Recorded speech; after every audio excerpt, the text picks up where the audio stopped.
দুটি সংখ্যার অনুপাত 2:3 এবং এদের গসাগু 8 হলে বড় সংখ্যা কত? এমন অঙ্কের ক্ষেত্রে আমাদের যে অনুপাত দেওয়া থাকবে, যদি বড় সংখ্যা নির্ণয় করতে বলে তাহলে বড় সংখ্যার সাথে গসাগু গুণ দেব, যদি ছোট সংখ্যা নির্ণয় করতে বলে অনুপাতে ছোট সংখ্যার সাথে গসাগু গুণ দেব। এখানে বড় সংখ্যা হচ্ছে 3 এবং গসাগু হচ্ছে 8, 3 আর গুণ করলে পাবো 24, অর্থাৎ এখানে অ্যান্সার হবে 24। নিচের অঙ্কের ক্ষেত্রে দুটি সংখ্যার অনুপাত 3:4 এবং লসাগু 84 হলে গসাগু কত?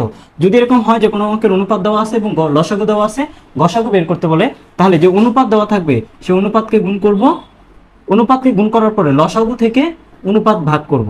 এখানে 84কে 12 দ্বারা ভাগ করলে পাবো 7, তার মানে অ্যান্সার হবে 7।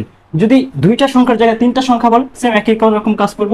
এখানে যে অনুপাত দেওয়া থাকবে সেটাকে গুণ করব, গুণ করার পরে কত পাবো? এখানে 30, আর যে লসাগু দেওয়া থাকবে সেই লসাগুকে এই গুণফল দ্বারা ভাগ করব। তার মানে এখানে অ্যান্সার হবে 1।